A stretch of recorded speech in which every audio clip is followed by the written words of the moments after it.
万卷书不如行万里路，道听途说不如听我说说。大家好，这里是道听途说，分享不同的故事，希望能给您带来收获。明朝年间，杭州府新城县有个村子叫小青冢，这个村子的前后后都种了很多大树和青草。如果爬到山顶俯瞰这个村子的话，在绿色植被的包围下，整个村子郁郁葱葱，显得古色古香。关于这个村子还有一个传说，当年青蛇把白蛇从雷峰塔下救出来以后，便随昆仑山仙叟元仙山修行，白蛇则与许仙以及儿子许仕林一同回断桥红楼度日。一转眼10年过去了，青蛇很想念姐姐白蛇，恰逢仙叟出山访友，便一同向断桥而来。他们降落到地面，仙叟变成一个阔老爷，小青则变成一个青衣使女。他们走到断桥边的时候，远远地看见了一个16、17岁的男童。仙叟见这个男童真气袭人，知他命贵，想让小青探探他，便让小青现出原形，从他眼前路过。哪知这个男童见到小青蛇之后不禁大喜，便一路追赶。小青害怕地钻进草丛里逃走了。那孩童不死心，又找了一会儿，看见正在走路的仙叟，便问道：老头，有没有看见一只青蛇？仙叟冷笑道：你是谁家孩童？怎么说话如此粗俗，一点教养都没有？那孩童蛮横地说：我爹是许仙，我叫许仕林，怎么着？仙叟听他说是许仙之子，不由一震，无奈地摇了摇头。小青听见了之后，开心地变成了人形，假装不经意地走了过来。哪知许仕林见到小青之后，轻浮地说道：小姑娘，生得好俏，我娘说我是真龙天子，有承皇帝之命，你要不要从了我？小青听完满腔怒火，正想发作，可无奈许仕林真气萦绕，不能下手，只能随仙叟愤然离去。一路上，仙叟很替小青担忧，许仕林乃真龙天子，金口玉言，皇命难违，就是上界仙姑也得从命。小青乃刚烈女子，怎可愿意辅救？只听小青忽然开口道：先生，我小青虽非先生贵体，但让我委曲求全，恕难从命。况且这根本就不合伦理，我可是他姑姑，我愿以死昭告天下。仙叟听了，赶忙拦住，并让他在原地等着，他去找天玄真人想想办法。天玄真人早已猜到他为小青之事而来，掐指一算，心中不由一沉。仙叟，此事已由风氏之神传谕决于算之策，为时已晚。仙叟突然脸色一变，哎呀，不好，小青功夫已深，我们的话他已经预感到了。说完便腾云驾雾去寻小青。小青停留在云间，思前想后，悲愤交加，暗道：原来一切早已定好，人界、仙界没有一个地方可以留恋，不如一死，还我清白。说完便卸下自己的道法，向下界栽去。此时一个牧羊人正在放羊，忽见一青蛇从天上坠地而死，便猜是遭了天难的仙蛇，于是动手将它埋在枯草丛生的一块平地上。几天后，这块地上的草木茂盛起来，牧羊人便在此定居，取名小青冢。从此周围各个地方的人都来此生活，子孙繁衍，变成了现在的小青冢村。然后呢？小青就没有死而复生吗？许仕林就没有遭到报复吗？林爷爷讲完故事，一旁的小孩子急忙问道。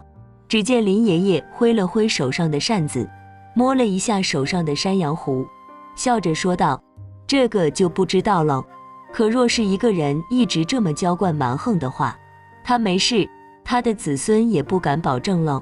那完了，林爷爷，我也姓许，这么说起来，他和我是本家，会不会他是我的祖先？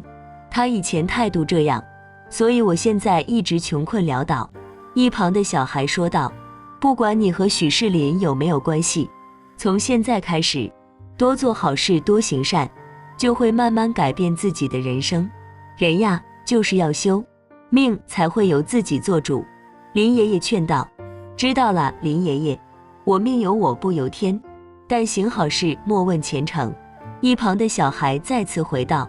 这个小孩子才8岁，叫许安，也是个可怜人，从小就失去了爹，他娘在大户人家做事挣几个小钱，含辛茹苦把儿子养到8岁了，平时若是不能回家，就让他一个人去左邻右舍蹭饭。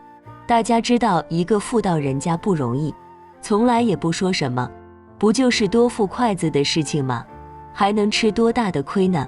在这种成长环境下，许安就像是一个散养的孩子，村里的每家每户他都认识，从村头走到村尾，打招呼都能花他好长时间，因此他也变成了村里所有人的儿子。这时间一晃就过去了10年，许安也18岁了，村里的爷爷奶奶们都很喜欢他，他吃着百家饭长大，嘴巴也甜，而且他时刻记着小时候林爷爷和他说过的话，要乐意助人，多做好事，他也做到了。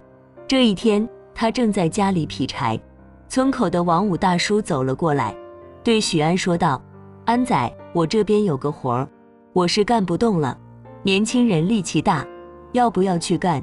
许安一听就来了精神，叔，什么活儿？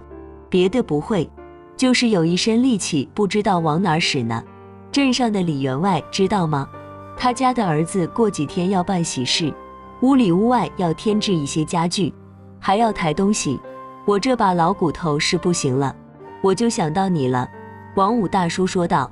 这不是小意思吗？反正我也没有什么手艺，还能挣几个小钱贴补家用，有啥不好的？还要多谢王叔想着我呢。许安开心地说道。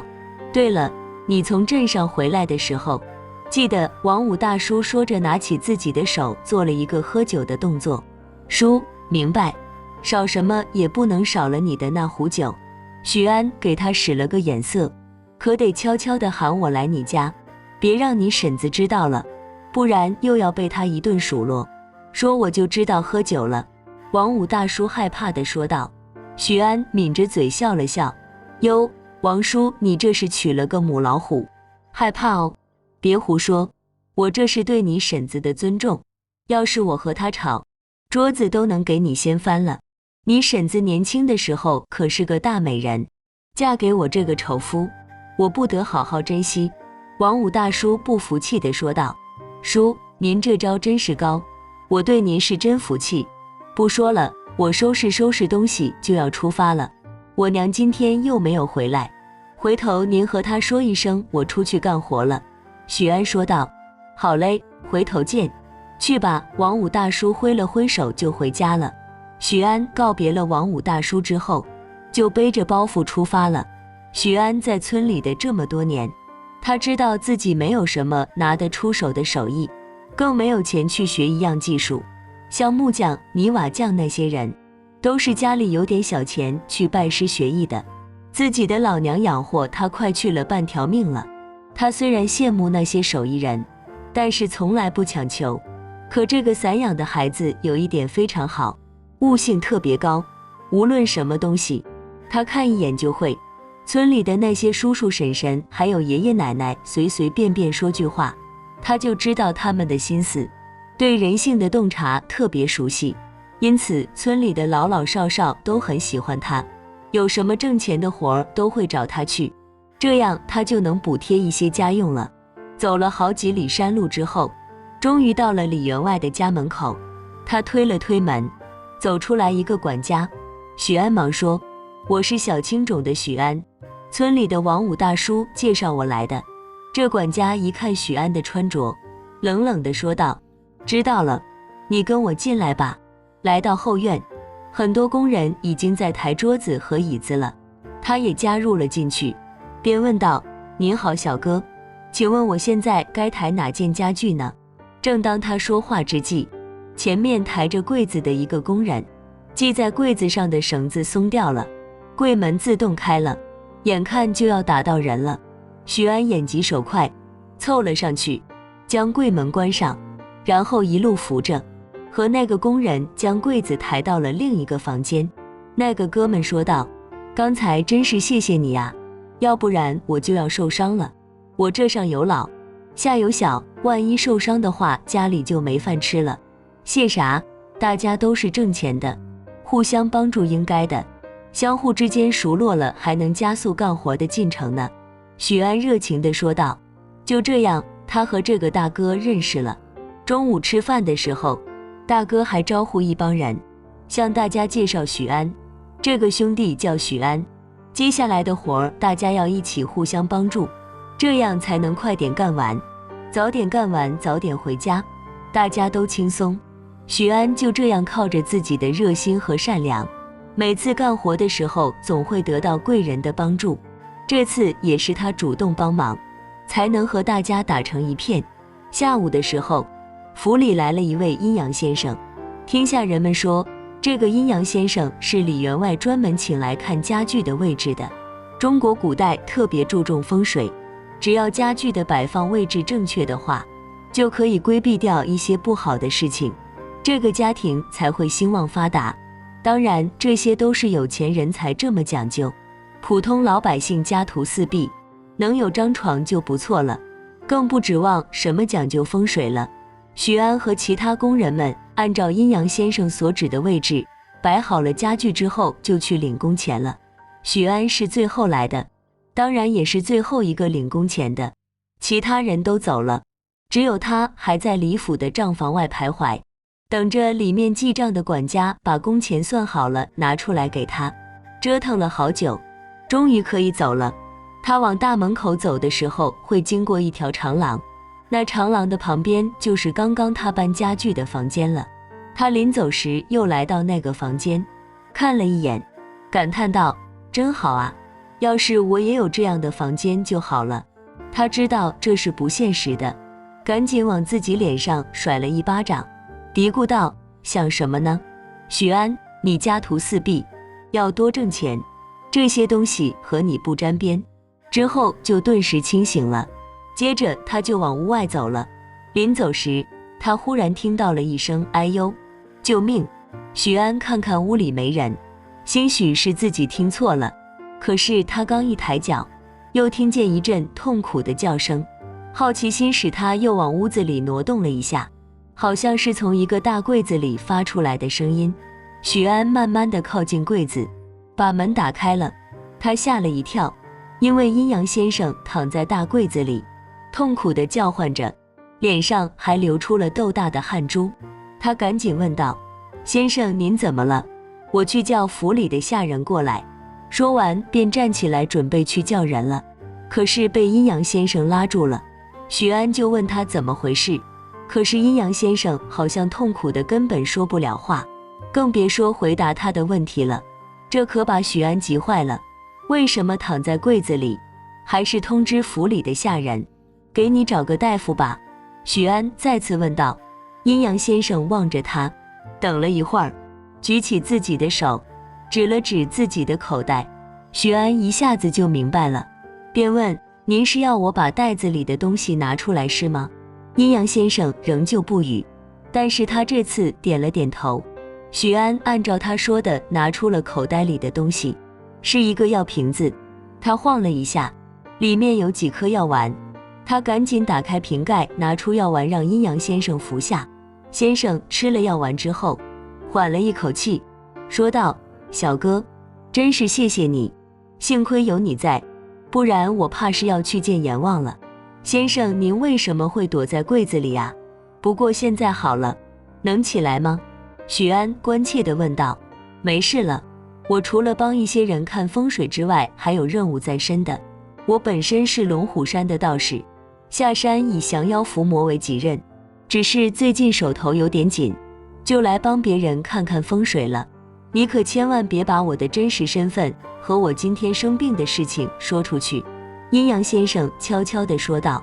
许安有些不解，他皱起了眉头，不知道该不该相信。阴阳先生好像看出了他的疑惑，继续解释道：我前几日在山上和一个魑魅搏斗，不小心中了魑魅之术，如果一般人的话，早就死了。还好我是龙虎山的道士，早就防着他了。就算中了魑魅之术，也有我师叔给的金丹可以恢复体力，再加上我自己运功疗伤，也恢复得很快。只是我伤还没有痊愈，就接到看风水的活了。这看风水也要消耗一定的功力，没有那么简单。因此我刚刚运气的时候，精力不足就栽倒了。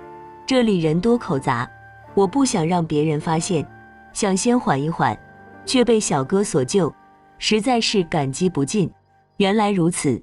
许安听了之后，看了下外面的天气，问道：那先生现在好点了吗？我一定守口如瓶，如果没有别的事情，我就先走了。看天气要下雨了，这儿离我们小青冢还有好几里山路呢。小青冢，阴阳先生听了这个名字之后，却是皱起了眉头。先生又有什么问题吗？许安见他神色变了，又问道：没什么没什么，我就住在前面的客栈，如果有什么事情的话，可以来找我，你救我一命定当涌泉相报。阴阳先生说完，就和许安一起走出了李府。许安见天色不早了，赶紧拿着自己的工钱去酒铺买了壶酒。去买酒的时候，店家说道：这马上就要端午节了，小哥要不来点雄黄酒吧，最近这个买的人很多。许安在店家的介绍下买了一壶雄黄酒就离开了。他走在回家的路上，心里想着，这么快又到一年端午节了，每年端午节娘都在别人家里帮忙，啥时候我们能团聚啊？我要好好努力，让娘过上好日子，然后娶个媳妇，生个儿子，人生就美好了。他边想边走，觉得这天气怎么越来越闷热，今天真是山路18弯。他走了这么久还没有到家，汗水已经浸透了他的衣衫，天也渐渐地暗下来了。如果再不赶回家的话，可能要淋雨了。果然，他刚抬头看看，就有几滴雨水滴到了他的眼睛里。好在雨点不大，他就顺路找了一棵树，躲在树荫底下避雨了，希望等会儿雨会停。他站在树荫下，看着灰黑的天空，转了个身，踩到了一个软绵绵的东西。他低头一看，一个青衣女子也蹲在树边躲雨。因为这个女子衣服的颜色和绿叶是一样的，所以许安一时没有发觉，直到这女子喊了一声哎呦，许安才回过神来，知道自己不小心把人家姑娘的脚踩到了。许安赶紧道歉：姑娘不好意思，在下实在无意冒犯，一时不小心失了脚，还望姑娘原谅。姑娘笑脸相迎：公子不必自责，我也是在此躲雨的，只不过我刚刚走路的时候鞋子坏掉了，才在此停歇，哪知道还下雨了。许安一看姑娘的脚，确实鞋底和上面的鞋布开线了。一向热心的许安说道：姑娘可有针线带在身上，我可以帮你缝一下。姑娘听了，眼里闪出了光，说道：公子会修鞋吗？其实我家就在前面，只是我刚刚因为这只鞋脚扭到了，现在身上自然是没有针线的，不过我家有。公子若不嫌弃，能去我家帮我修鞋吗？我家里还有好几双鞋子都开线了，我不会自己修补，公子若嫌麻烦，我可以给你工钱。许安一听到工钱2个字就开心了，便说道：真的给工钱吗？乐意效劳。可姑娘说自己脚扭伤了，不方便走路，一想起有工钱，许安就非常主动地说：姑娘，我来背你，我们快点到你家，就可以帮你补鞋了。许安背起了这个女子，可奇怪的是，这个女子看着不瘦，怎么背在身上一股轻飘飘的感觉，仿佛没有什么重量。可是他又想，管他呢，反正有工钱就行，他要快点攒钱，让娘过上好日子才是最重要的。在路上，青衣女子告诉许安，自己早就嫁过人了，只不过婆家嫌弃她3年也不会下蛋，就被丈夫休了。现在一个人搭了个草屋，住在山上，每天一个人过着孤苦无依的日子。喊她青儿就好，不要喊姑娘了。他都不好意思了。许安想，同是天涯沦落人，反正都是苦命人，能帮就帮吧。他一个人住，肯定也没钱，等下真不行就免费给他修鞋好了。他们聊天的功夫就到了一个草屋前，进门前，许安把青儿放下，忽然青儿看了一眼许安，许安和青儿对视了一下，觉得好像有什么东西飞进了自己的身体，可也没有什么不舒服的，就不在意了。进了屋里，小青连忙把自己所有的鞋子拿出来，许安数了一下，一共有10多双。他以为这妇人一个人住，也没有多少鞋，看样子要修到半夜了。这孤男寡女共处一室，被人看见就不好了，就赶紧叫青儿拿来针线包在一旁缝起来。和公子比真是惭愧，我一个妇道人家，连鞋都不会自己缝补，还要劳烦公子，难怪会被嫌弃，被休了也是活该啊。青儿丧气地说道，也不能这么说，别人的家事我管不着，但是说起这修鞋还不一定非要女人来修。我虽然是个男的，可是从小就失去了父亲，看着我娘替别人一针一线缝东西很是心疼，就慢慢把这修鞋的本事看会了，也能替我娘分担一点。许安说起自己的娘亲，满眼都是感激。时间过得好快，他们聊着聊着，10几双鞋就都修好了。许安坐的脚都麻了，他站了起来，拍了拍身上的线头，要回家了。青儿挽留道，许公子，这么晚了，我先煮碗面给你吃吧，不能让你饿着肚子回家呀。你不是说你娘在大户人家帮忙，这个点回去家里也没有人，还要赶路，体力吃不消啊。青儿刚刚说完，许安的肚子就不争气地咕噜噜叫了起来，他只好说道，那就麻烦你了，我的确饿了。不一会儿，一碗热腾腾的阳春面就上桌了。许安夹起了第一口要往嘴里塞的时候，窗外忽然飞来一颗石头，将他的手重重地打了一下，筷子顿时落了地。许安抬头一看，这不是下午被自己所救的阴阳先生吗？他怎么知道我在这里？许安赶紧打招呼，先生好，这么晚您也路过这儿吗？我不是路过这儿，我是一直跟着你，快把那碗面扔掉，否则命不保。阴阳先生着急地说道。可许安此时是二和尚摸不着头脑，问道，为什么呀？人家青儿姑娘好心好意煮面给我吃，我不要这么不识好歹吧？她本来就很可怜。没等许安说完，阴阳先生就掏出了背后的桃木剑，向青儿刺去。谁知许安挡在青儿的面前，护住了她，并且生气地对阴阳先生说道，先生为何如此冲动？她只是个弱女子，又不是什么妖怪，你不要错怪好人了。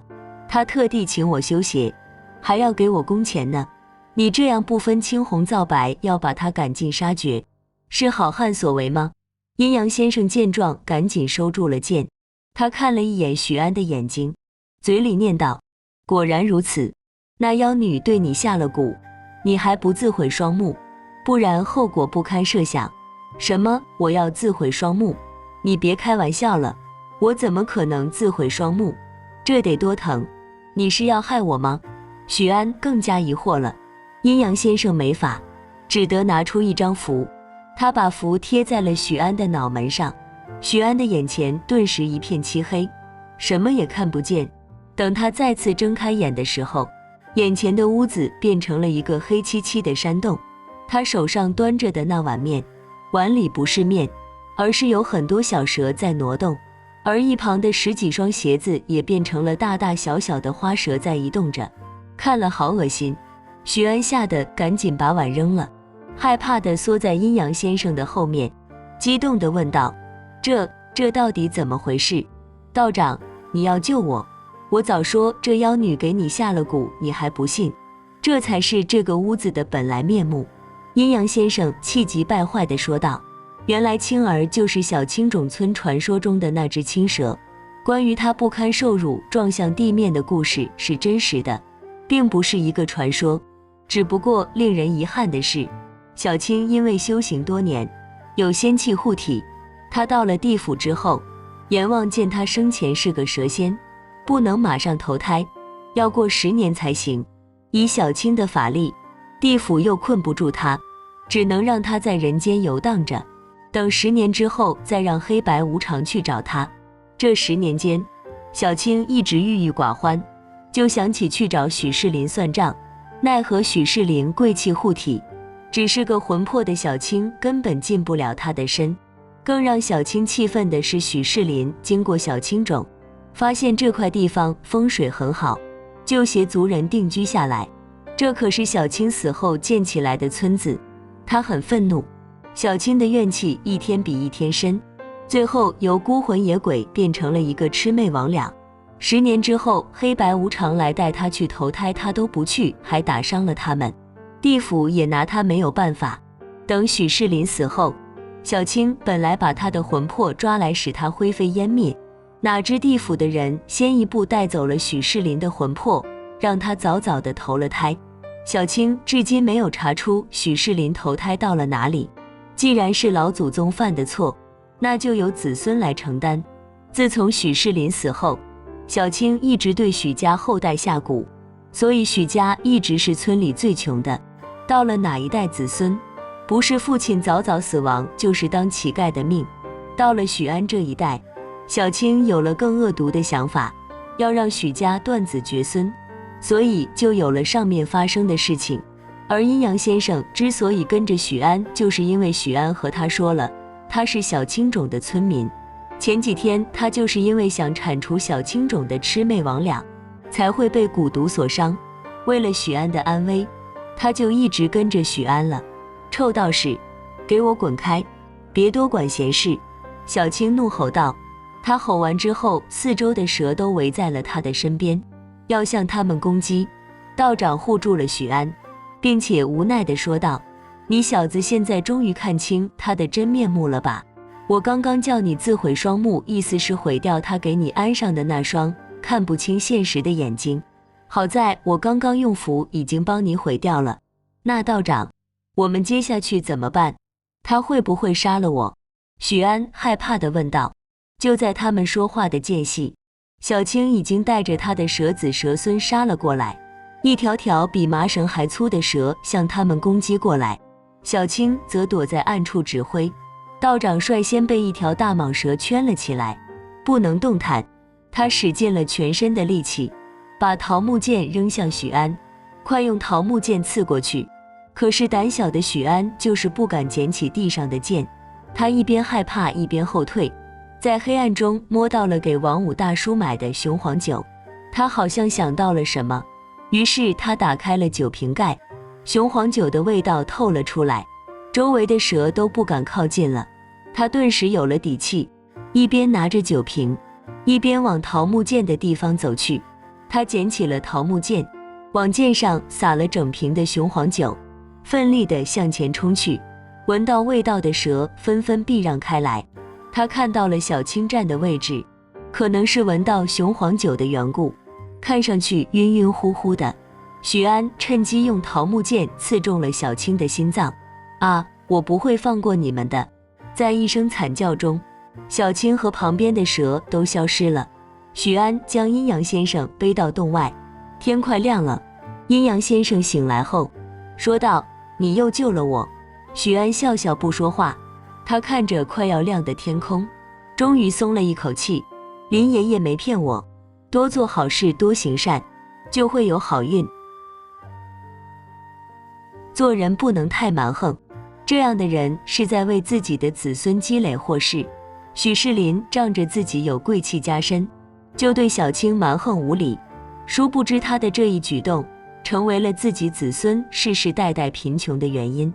许安身为许世林的子孙后代，一直在为自己祖先的错误而买单，但是他懂得存好心做好事，总是帮助有需要的人，为自己积累了很多福报，才会在遇到危险的时候得到阴阳先生的救助。阴阳先生也是一个知恩图报的人，他和许安能相安无事，是一个相互救助的过程，这和他的善心分不开。小青虽然很可怜，但是她的执着和放不下为她的毁灭埋下了伏笔。有时候我们做人做事不能太执着，太钻牛角尖，正所谓过犹不及，大概就是这个道理吧。在我们的生活中有太多的无奈，但是无论怎样，请大家不要忘了坚守住自己的那份初心，保持善良，别过分执着，这样生活也会轻松很多。好了，今天的故事就到这里了。看完这个故事后，不知道您有什么感想？欢迎在下方留言，不要忘了点赞和订阅，希望能给您带来收获。感谢您的观看，我们下期节目再见。